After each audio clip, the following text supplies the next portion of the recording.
We're an island nation, drawn to the sea that surrounds us. A playground for some. For others, it's where they make their living. But the sea's unpredictable. Things can go wrong in seconds. When you're out in the boat, every minute counts. There to save our lives is a volunteer army of over 5,000 ordinary people, ready to leave their jobs, their families, and race to our rescue.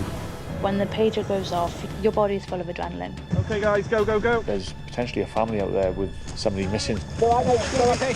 If it hadn't been for them, I wouldn't be here today. We'll get you out of here. They definitely saved my life. Yep. Equipped with their own cameras, the crews give us a unique insight into every call-out. Hey, grab a hand.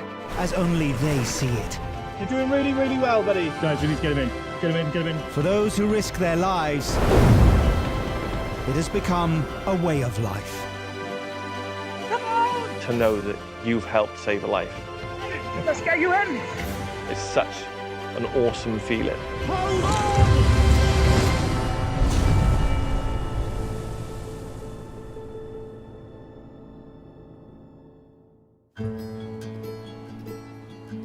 In southwest England, on the North Cornish coast, is the picture postcard harbour village of Port Isaac. So Port Isaac Harbour sits at the bottom of some very significant hills.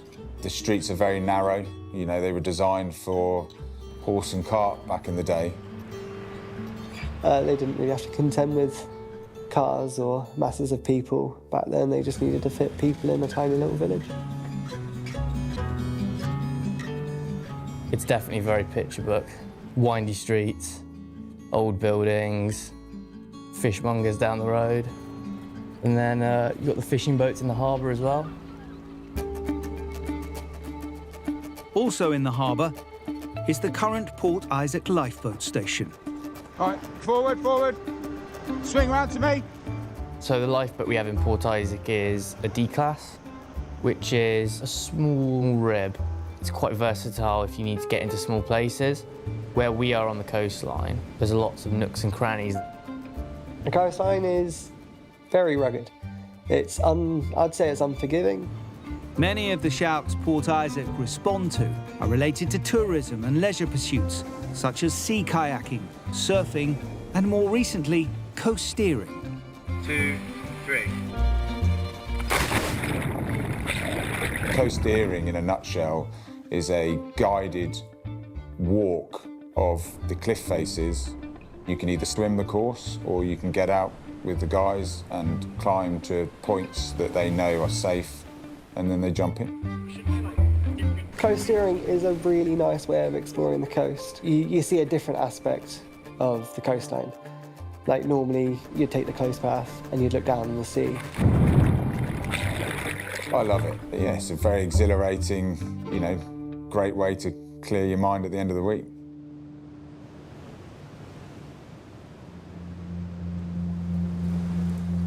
Mid-September, Saturday evening, a call comes in from a coast steering group. One of them has been injured while jumping into the sea and is in urgent need of assistance. When we got to the station, first thing I heard was the shout was over by Port Quinn. There's a lady who's hurt her spine. So already you're kind of thinking, it's not good. Spinal is a pretty serious situation. Spin it round to him. Get that wire. Rescuing someone with a spinal injury is incredibly dangerous. Any false move could result in permanent injury, even paralysis. Whoa, whoa, whoa, whoa, whoa. Now. And to make the situation even more pressing, the sun is due to set in just a few minutes. The sun was going down and it's getting colder and colder. Nighttime makes everything more challenging. Everyone's in the zone. You're kind of focusing on get the boat in the water and get out to Port Quinn as fast as we can, because all the time we're losing light. 5 minutes after the call came in, the crew launched their D-class inshore lifeboat and start heading 2 miles west to Port Quinn. The sea state was bumpy, so you couldn't go flat out.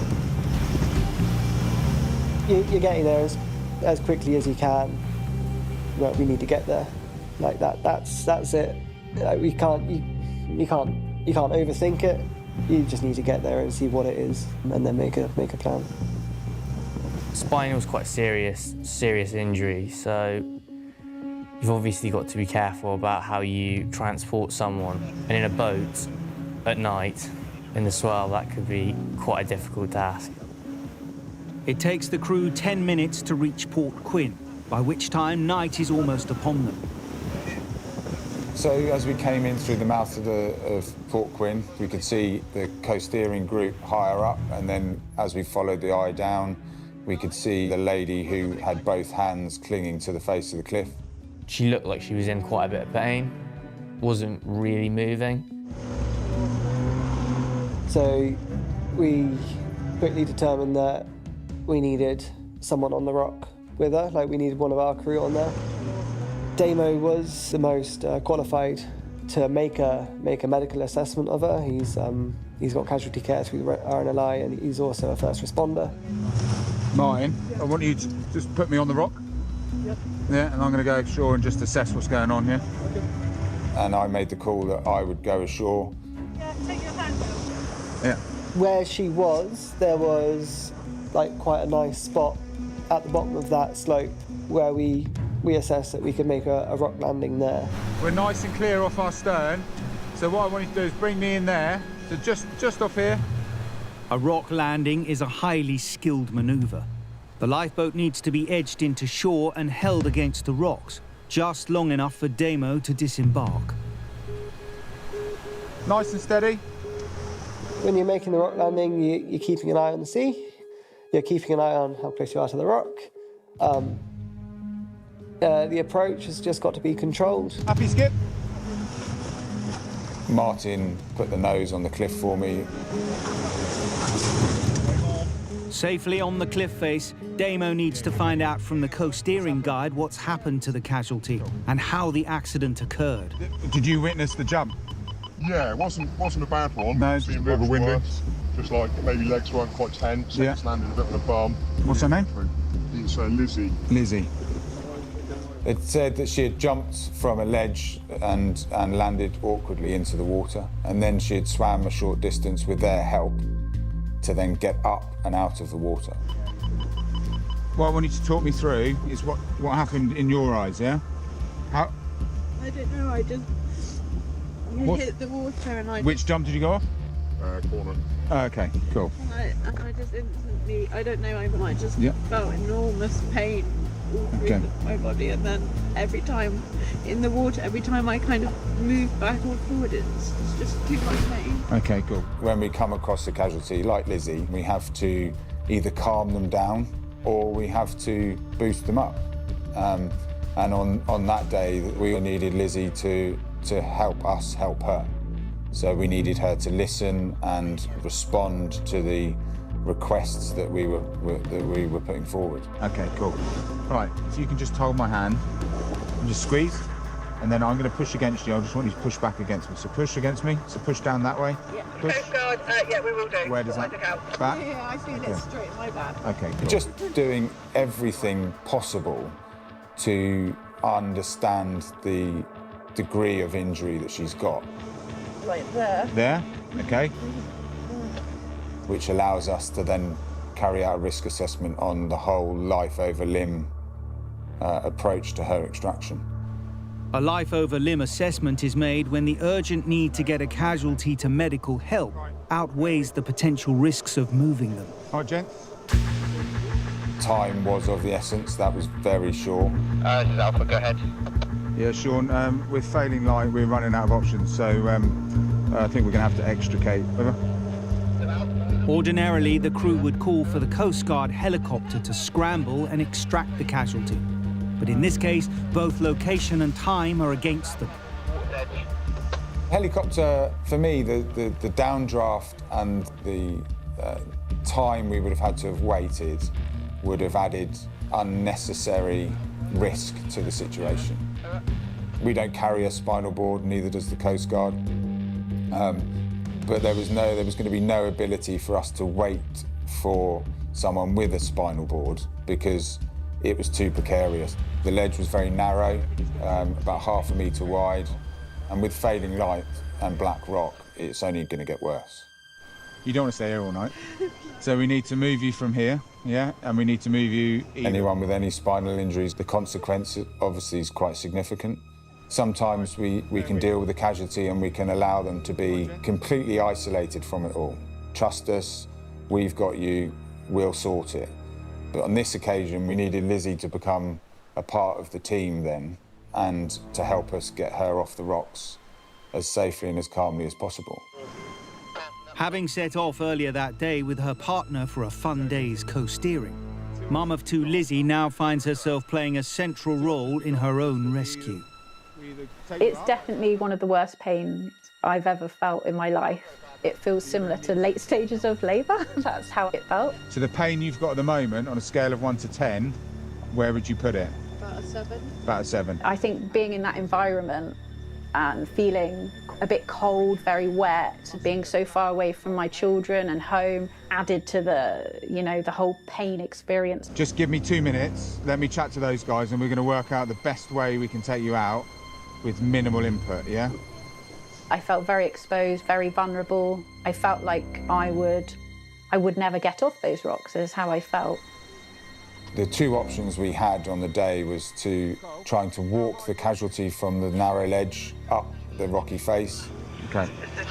Or the small and shorter route, which was down to where I could bring the bow of the boat in to do a rock landing and a transfer across. So she was either going to have to go up about 30 foot, or it was down 10 foot. We need to work out what... Down? Okay, cool. On your bottom, down. Cool. The Coast Guard crew surround Lizzie, ready to support her as she prepares to shuffle down to the lifeboat. Lizzie, at your speed, on the bottom, we're going to get you down here and down to here. It felt very surreal, like it wasn't happening to me. It really did feel, as cliche as that sounds, it really felt as though it wasn't me and I was outside of my body watching this happening to someone else. Right, Lizzie, what I need to just do is just another quick assessment, yeah? Has the pain worsened in any way? The same. Okay. I'm thinking that, you know, my life would be so severely impacted, and it wouldn't just impact my life, it would impact my daughter's lives as well, and everyone around me, that they would have to look after me. Yeah? And I want you to squeeze my hands for me. I felt like when I was holding onto the rocks, that I was having to tell myself, breathe through the pain, and it will go away, is what I kept telling myself. It will go away, it won't be here permanently. We're going to get you down here and down to here. Then at the bottom, we're going to need you to stand up. It's all at your speed, okay? So I'm going to get back on the boat. The lifeboat makes another rock landing, only this time in near total darkness. So just in on the rocks there for me. That's it, that's what I want.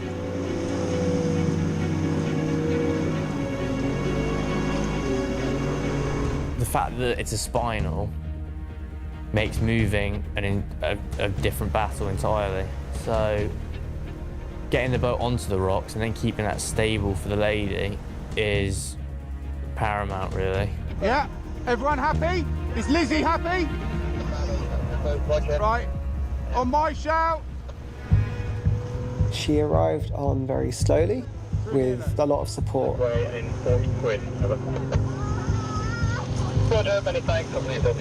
Clearly distressed her,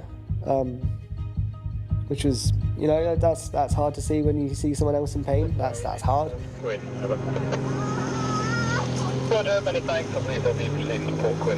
You feel like you're the only person going through this pain. You know, no one else can understand.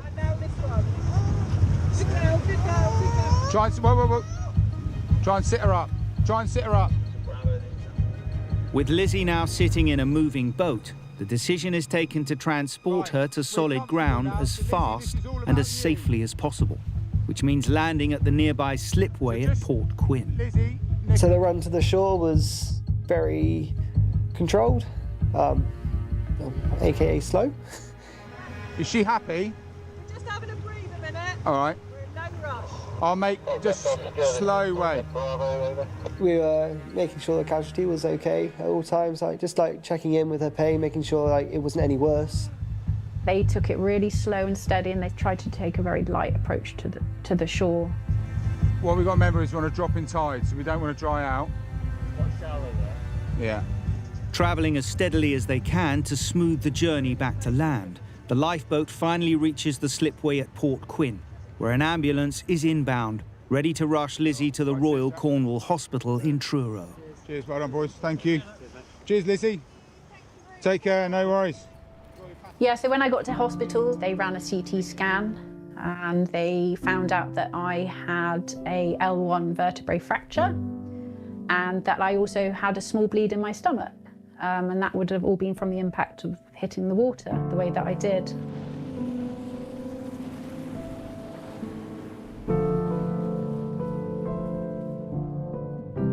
You know, I think to myself, I'm so lucky. Imagine if I had have hit a rock, what damage that could have done to my body. You know, I might, might not even be here. Yeah, I hope Lizzie makes a full recovery and left with no symptoms or pain from the day. It was one of those things that's bad luck. I hope she comes back and gets back in the water and carries on enjoying the Cornish coast like she had planned.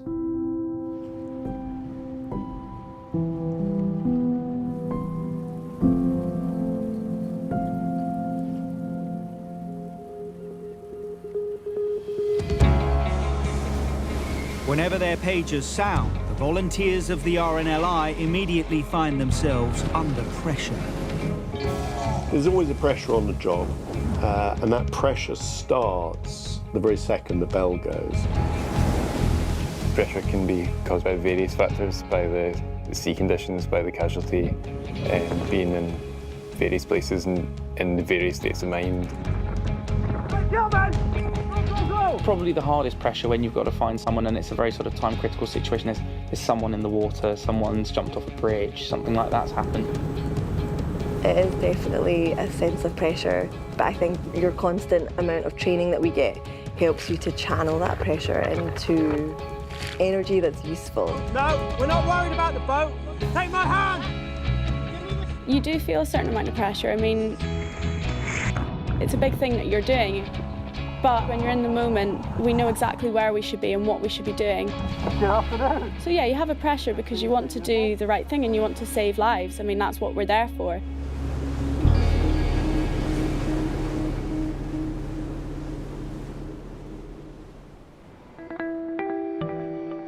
In the far west of Wales, lying on the Pembrokeshire coast, are the neighbouring seaside communities of Little and Broadhaven. So Little Haven and Broadhaven are two separate villages as such. The clue's in the name. One is a little fishing village and the other one is set over a broad seafront then. We've got outstanding beauty and wildlife, and there's a very interesting geological coastline as well, which draws a lot of people. Summer, beautiful turquoise waters, blue skies. It could be anywhere in the Med, really. We've got everything on our doorstep. You know, we've got good surf beaches, kayaking. We've got plenty of coves to investigate. Scuba diving's great. Wind, if you're into windsurfing, it is an adventure playground. The coast path, Pembrokeshire Coast Path, runs right around the edge. So lots of opportunities for walking and getting down to the little bays.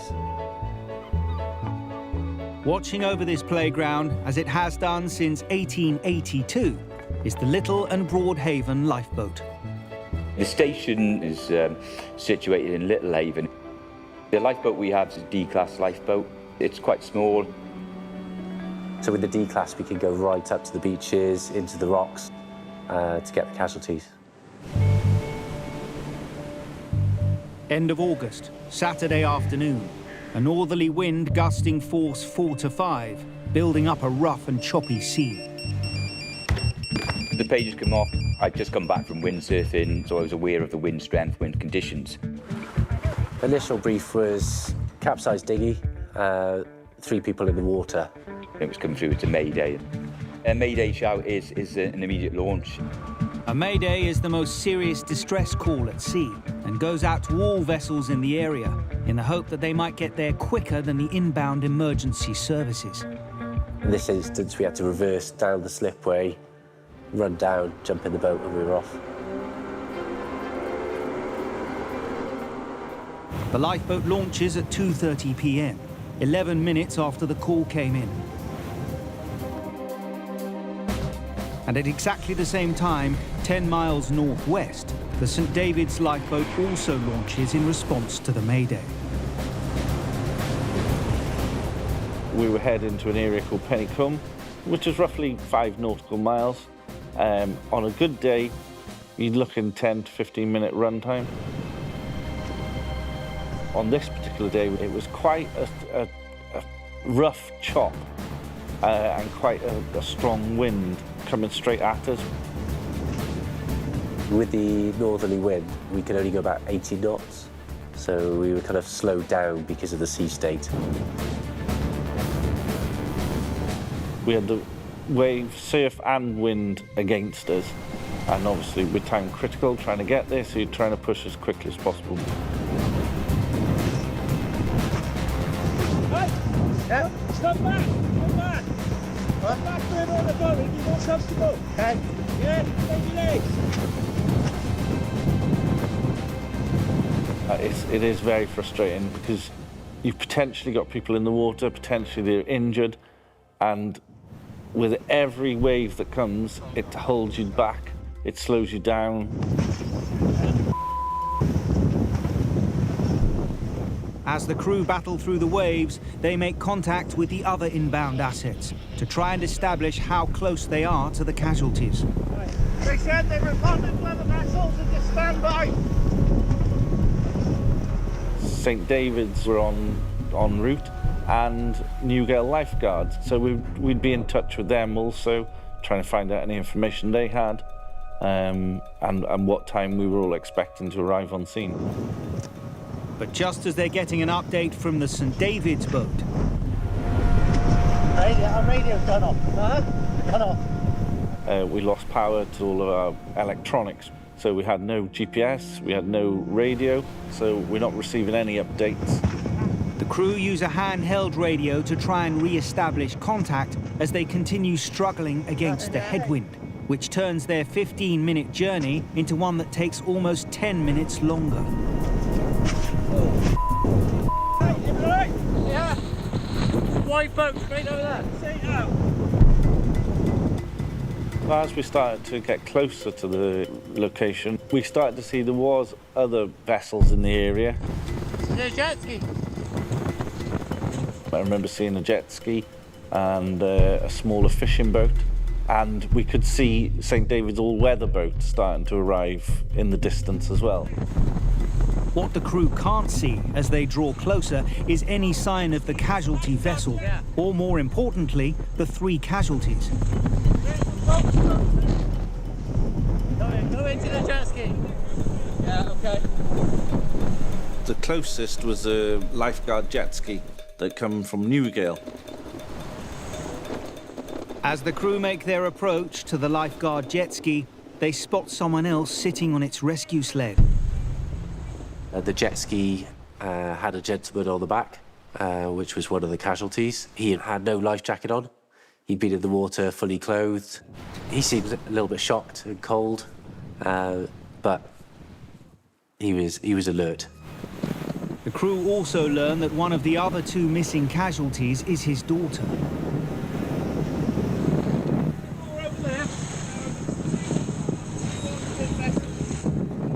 Another craft, a fishing boat that also responded to the mayday, is now on scene too.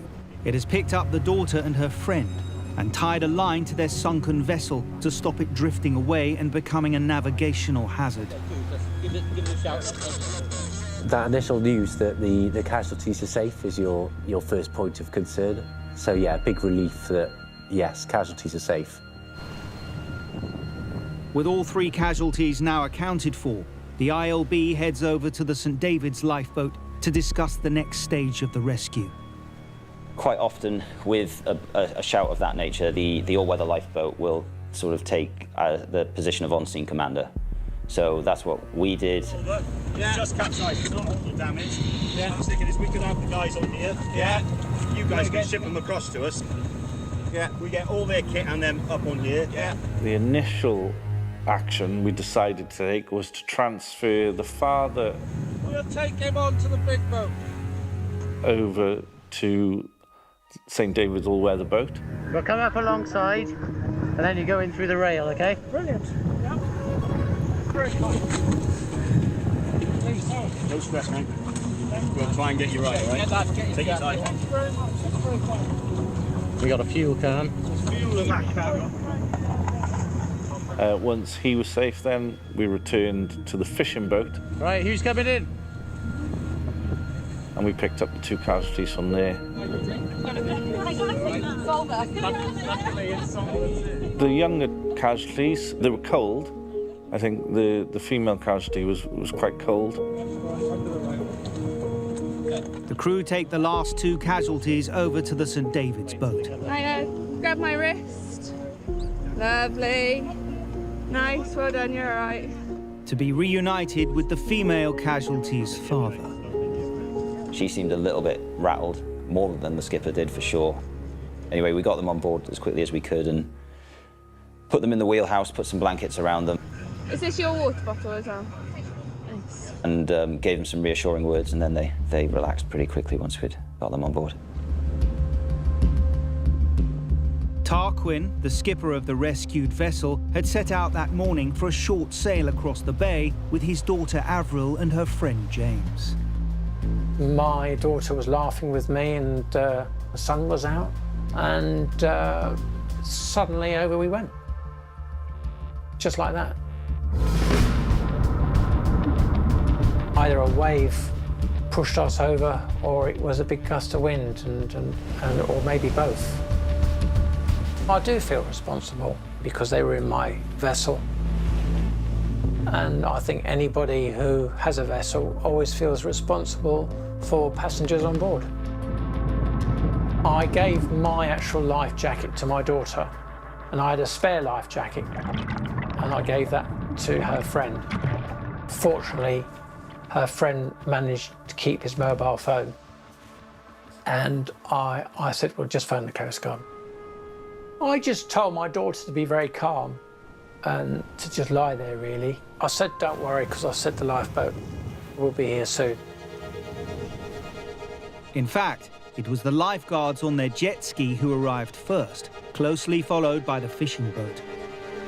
I was relieved when I saw the jet ski come over from Newgale Beach. They got me up first because I didn't have a life jacket on, and my daughter and her friend were taken on board the other yacht. And at that stage, I knew that everything was okay because I knew they were out of the water, you know, and they actually said to me, the lifeboat's on its way now. Hey mate, how's it going? By the time all 3 were reunited, they had been in the water for almost an hour. They were very fortunate, mostly because of the time that they were in the water. It was the summer. The sea temperatures were as warm as what it could be. But I think if it would have been a little bit longer, it could have maybe more of a hypothermic sort of scenario. That was a great outcome of that shout. Not only were all 3 casualties safe and well, we'd actually managed to recover the boat from them as well, which, you know, being a boat owner myself is always the best outcome.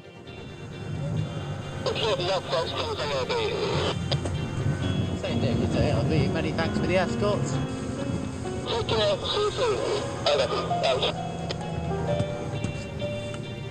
The last thing you want to do is to phone the RNLI and get them out. But sometimes you've got to do it because it's no good thinking you can do it on your own when you can't, you know. You've got to make a decision.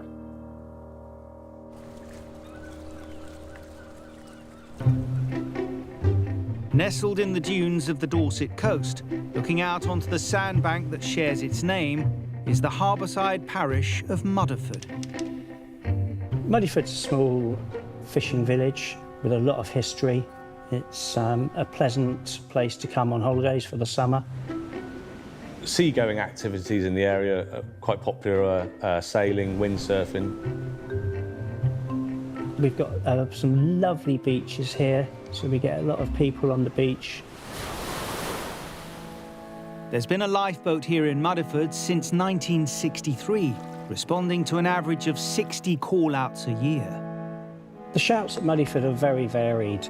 Can be anything from paddle boards to sailing yachts to motor vessels. You know, I've even been out to a downed aircraft before. One of the main things we've got in Mudderford area is the Hengistbury Head. It's a big old hill on the coast where we've got an NCI lookout. The NCI, or National Coast Watch Institution, was set up in 1994 to keep a lookout along the coastline of the British Isles. It now has 60 stations, crewed by over 2,700 volunteers. Hengistbury Head NCI, they basically keep a watch out on every person on the water, whether it be commercial or recreational. They do it all by voluntary, so they go up there and do watch. One such volunteer is Peter, a retired company executive who's been an NCI volunteer for the last 7 years. We are eyes along the coast. It used to be a wooden hut over there, and then in the 70s they built this new Coast Guard lookout. Perfect view. We see right across Poole Bay over there and right across Christchurch Bay over there. So we've got a massive big panorama to look at. The volunteers here act as both an early warning system and an operational lookout from their elevated position on the cliffs. We work alongside the RNI. If there's a shout and they need our help, we work with them during that shout.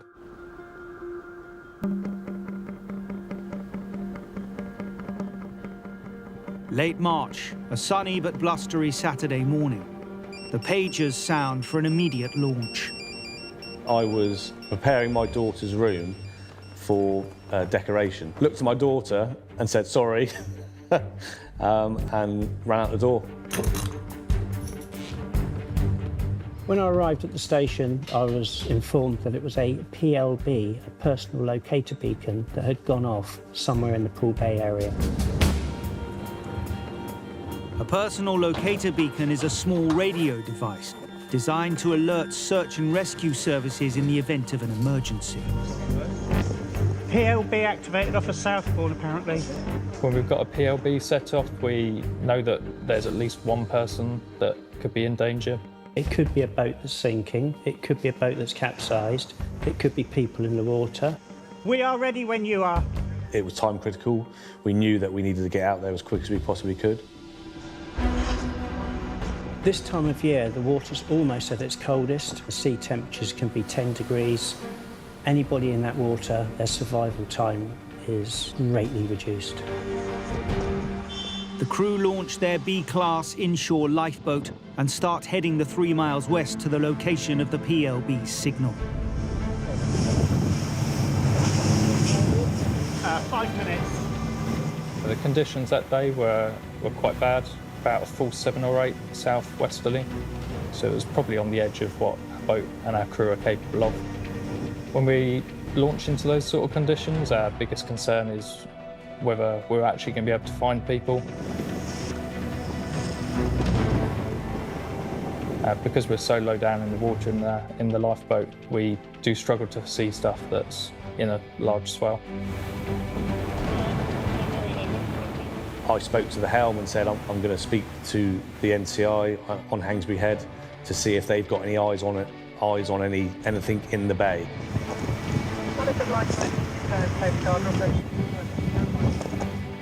Immediately, we then prick our ears up and we started scanning that area to try and find the casualty.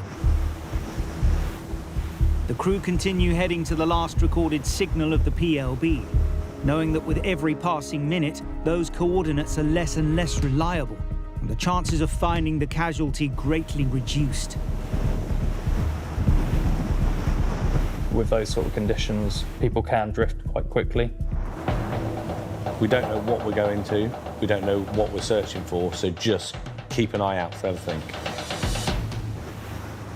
Could be a red flare, could be a smoke, it could be a boat that looks like it's got its sails up, but the sails are flapping. It takes the lifeboat 10 minutes to reach location. But as the crew draw closer, there's still no sign of who or what might have set off the alarm. Can we start looking both sides? When you're out in the middle of Poole Bay in the swell, visibility is reduced, and we want to get to the casualty as soon as possible because we don't know whether they're in a time-critical situation or not. As we were approaching, I'd spoken to the Hangsbury Head NCI. They were searching. Muddyford Lifeboat had just asked me on the radio, did we have eyes on the casualty? And I said no. When the NCI couldn't see anything, it was a bit worrying. But just as the crew prepare to mount a wider search, a new message comes over the radio. Lifeboat, NCI, one single kayaker, the white kayak. Over. The Hangsbury Head NCI basically told us where to go and what they could see. A white object, possibly a kayak, 10 o'clock of our position. My first thoughts are, what the heck are they doing out here? In these conditions, what has made that person be out here and what's happened? So he was in dire situation. There was no way for him to make for shore, maybe another hour or two, in which case it could have been a very different situation. The search area would have been much larger and he may not have survived. That time of year, the sea temperature is still very cold, so our first priority was to get that person out of the water, onto a safe boat, and then start casualty care on them.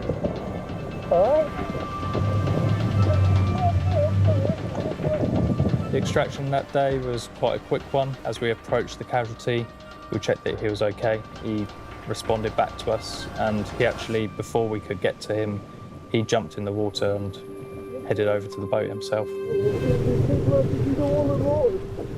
He was very pleased and relieved that he was finally going to be saved.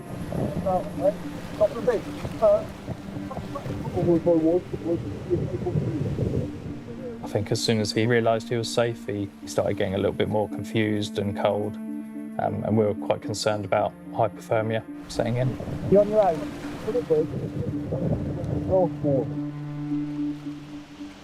He then notified that he was a part of a group of 5 or 6 others. How many more are there?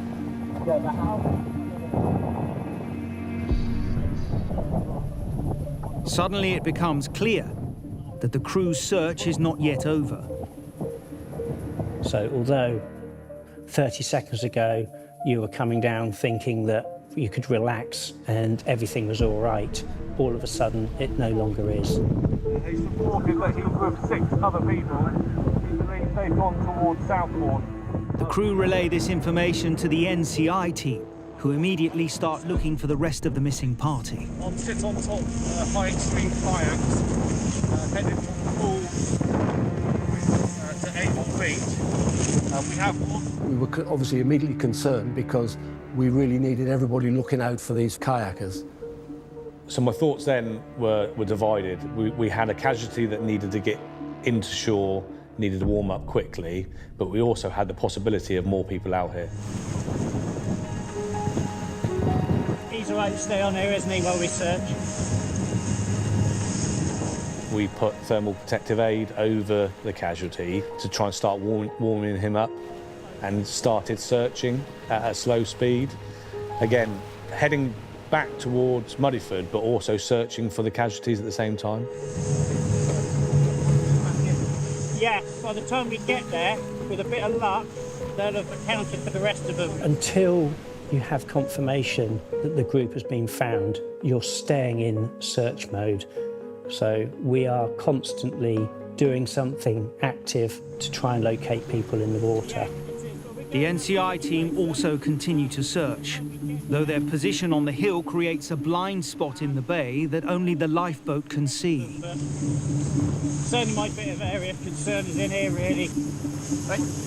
When we looked to the east on the larger optics, I saw 2 of the kayaks appear from our blind spot, and I saw one on the beach. So I spoke to the Coast Guard, gave them that information. We also dispatched some of our shore crew down to Avon Beach to intervene with what we thought were the rest of the party coming in. But fundamentally, we needed to get the casualty back to safety as soon as we possibly could for his sake. We'll assess him when we get back, John.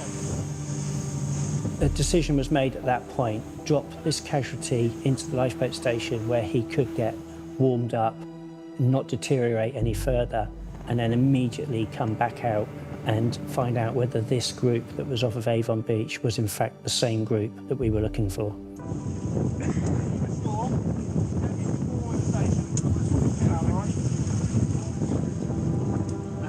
The crew head back to station to hand the casualty over to the shore team and to get an update on the remaining kayakers. See if we can go astern. One who's come ashore. So as soon as we get any info, we'll let you know. You try and confirm how many, because he's quite disorientated. Okay. Yeah. Get him in the shower and see how many there is. Yeah.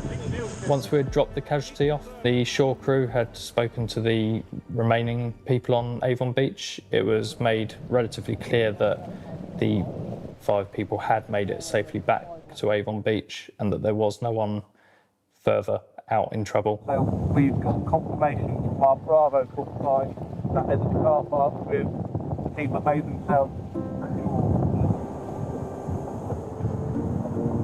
5 people there, 1 person at the lifeboat station. Once we were informed that the group was ashore and it's a stand down, you have a sense of relief, and the fact that you've done the job that was needed is quite a good feeling. They confirm there was 6 in the party? Yeah, cool. Yeah, so good. When we found that they were all safe and well, we were well pleased. We'd done our job. We did the job that we're there for. All right? Yeah, good job, well done. I truly think that without that person located beacon, that gentleman would have died that day. All the conditions, the sea temperatures, the distance he was offshore would have meant he wouldn't have been able to be found very quickly. After a shout like this, you're really happy that all your training for the crew, the boat and the equipment and working with a multi-agency has gone well, and it's just a really good feeling that we're doing it right.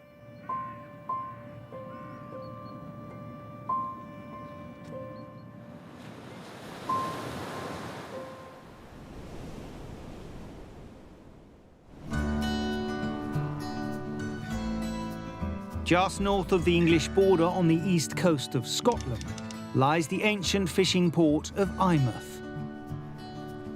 Well, Eyemouth's based around the harbour. Lots of fishing boats, visiting yachts, population around 5,000. To a certain extent, the harbour is natural. It was actually the mouth of the River Eye.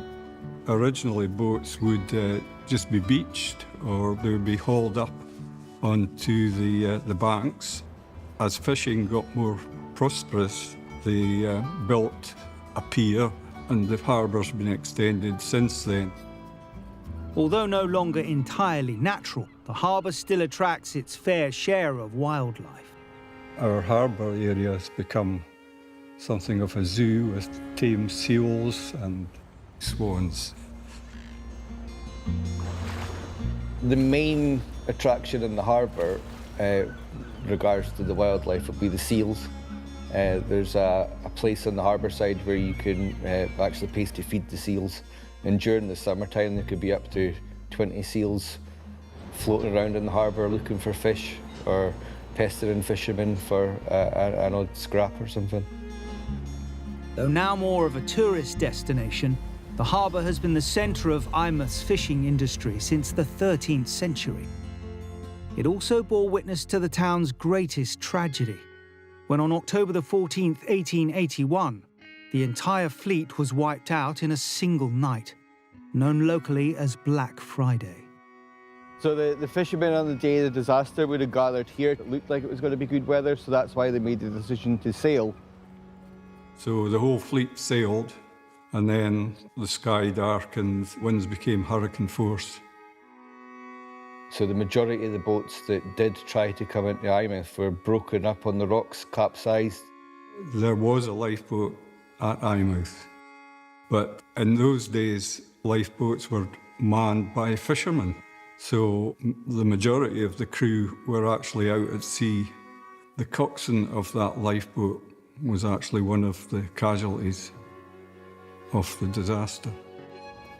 129 Eyemouth men lost their lives that night, leaving 93 widows and 267 fatherless children. So this is the memorial for the wives and bairns. Each figure represents a family or a family member that had someone that was lost during the disaster. The reason they put the memorial here is because during the actual disaster, the whole town was out on the seafront. It must have been a horrific sight to see the boats coming in the bay in the really bad weather and being broken up on the rocks. And there'd be debris and people floating around all along the beachfront. There's still traceable relatives in all the town, including the lifeboat crew, who have relatives that perished during the fishing disaster. The fishing industry is still key to Eyemouth to this day, but the lifeboats here now respond to all manner of local emergencies. We get a variation in call-outs from fishing vessels, yachts, dive vessels, people in difficulty along the cliffs, and the occasional animal rescue. All animal rescues can be pretty unpredictable. You never know what temperament the animal's going to be in. Mid-August, Friday lunchtime, an alert comes in about an unusual casualty. It was noticed by a member of the public that a swan had got into difficulties with fishing line. So when we got the information about the swan being in distress, we got a couple of responses for crew that were available. It was come down to the station as quick as possible. We need to go and help catch this swan.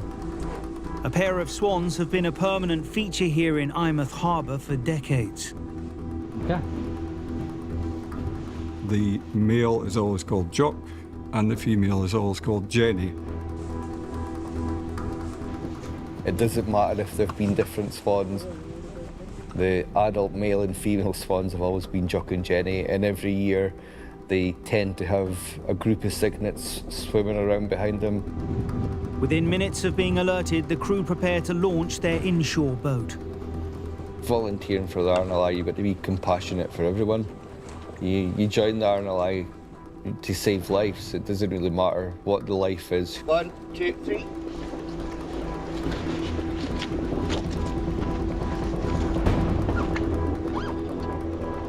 The swan is reported to be just a few hundred metres away along the harbour. So as we made our way up to the harbour, when we lodged Dial B, we got up close to where the swans were. They can give you a good bite or a peck, so that was going through our mind.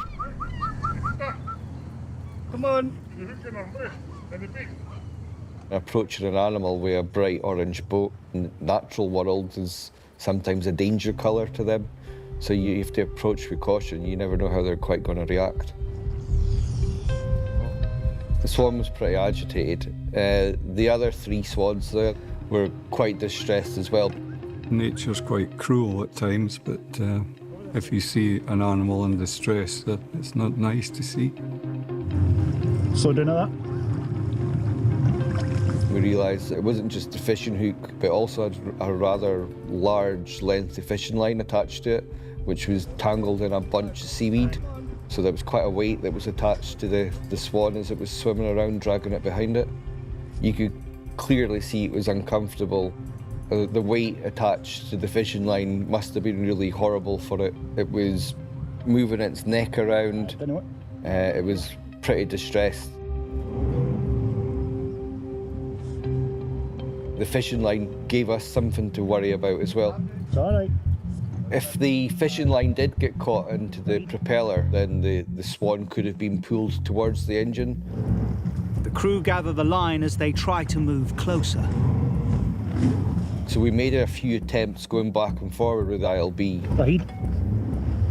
But the agitated Swan keeps swimming away, risking further injury. I don't want to keep pulling on this. After a few back and forwards trying to catch the Swan, Brendan, the harbour master, had shouted over to us to say that the SSPCA had arrived.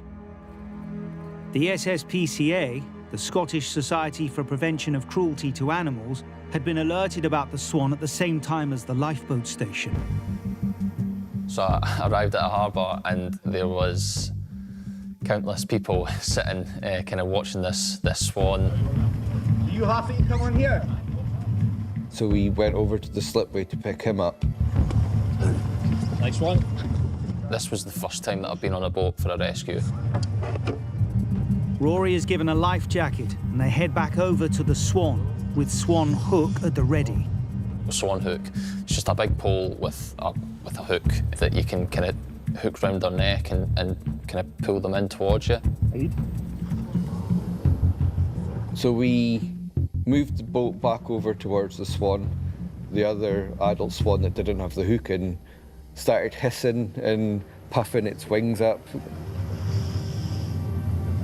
Getting all sort of, you're not getting near us, leave us alone. What's in? The other one, got it. They can be quite aggressive. If they catch you with a good kind of like bat with their wing, it's yeah, it's definitely a sore one.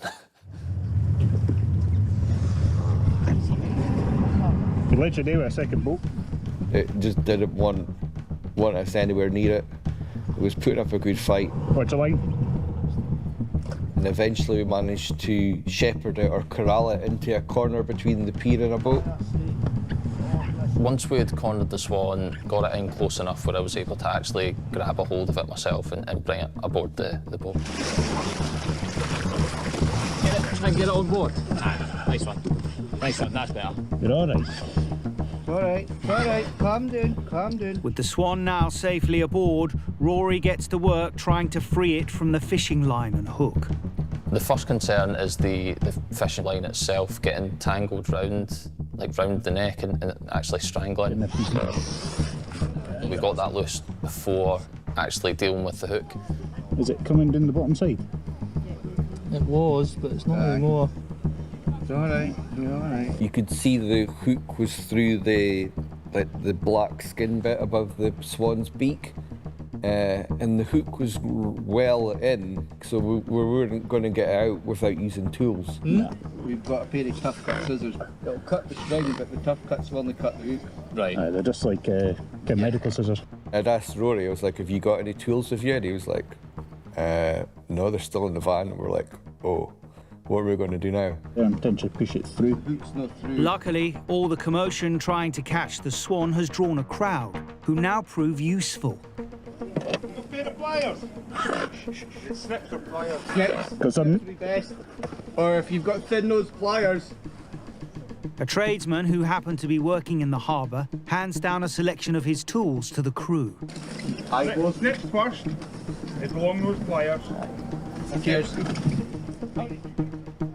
When we got the pliers, it was kind of a little bit like we're surgery. It was a bit fiddly. See where the hook is, if you can snip the hook. Right there. Yeah, well done. At first, I wasn't quite sure where the hook had actually been stuck. It took a wee bit of kind of working out. Actually realised that the kind of barbed bit is kind of stuck in its nose, and the best way to free it would be to push it further in and cut the barbed bit at the end.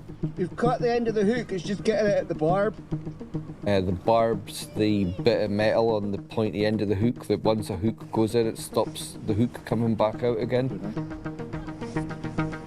Just thinking, see if you can cut that barb now. I was quite worried with the snips that I wasn't actually snipping the swan's skin when I was cutting the barb away. The swan had kind of calmed down and it was cooperating by that point.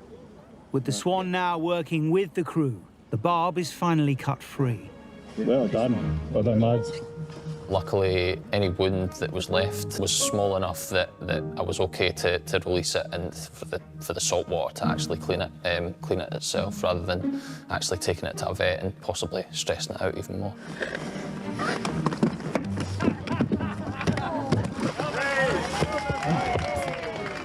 I just popped the Swan back into the water, and he swam straight over to the family, back to the family. It was quite a relief moment, really. It took off pretty quick, didn't look back. It was just like, off it went. I find it hard to describe the feeling of actually releasing an animal that you've saved from a difficult situation. Yeah, it's the reason I do the job. It was quite a rewarding sort of shout. The Swan was clearly in distress, and we've made a kind of difference. We're all there for the same focus, and that's saving any lives, really.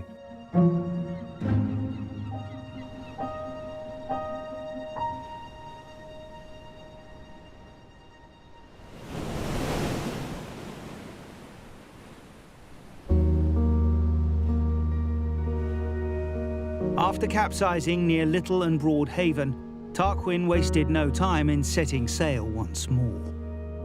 I went back out sailing a couple of days later, just purely because I didn't want to feel sort of fearful of going out in the boat again. I just felt I needed to go for a sail. I took the same dinghy out and I hoisted the sail and off I went. Experiencing that with my daughter showed me how resilient she is, really, as a person. These things either bring you together or push you away, and I said, I'm very sorry I put you through that, you know. And she said, don't be silly, Dad, you know, so. And after breaking her back co-steering near Port Isaac, Lizzie is still on the long road back to recovery. It's around 8 weeks after my co-steering accident, and I started to have physiotherapy, which is really helping, and started to swim as well. I'm still experiencing some lower pains when I'm sat up, but I feel much happier that I can move, and my life's coming back. I feel like it's definitely a bit of a lucky escape. Some people that do fracture that part of their vertebrae, it can be so much worse, and I've still got the ability to walk and stand and do all of the things that ordinarily I could do. Even after having this accident, I still love the sea. I always love the sea. But it's probably put me off doing co-steering again in the future. I don't think that's going to be the first thing I'll be doing when I go to the sea. Probably stick to paddleboarding or kayaking, I think. You're fully aware that the closer you get in, the more dangerous the situation becomes. 1, 2, 3. I was thinking this could be absolutely life-changing for this child. Over there. I didn't know that the help was coming. I was trying to get back. I thought I was going to die.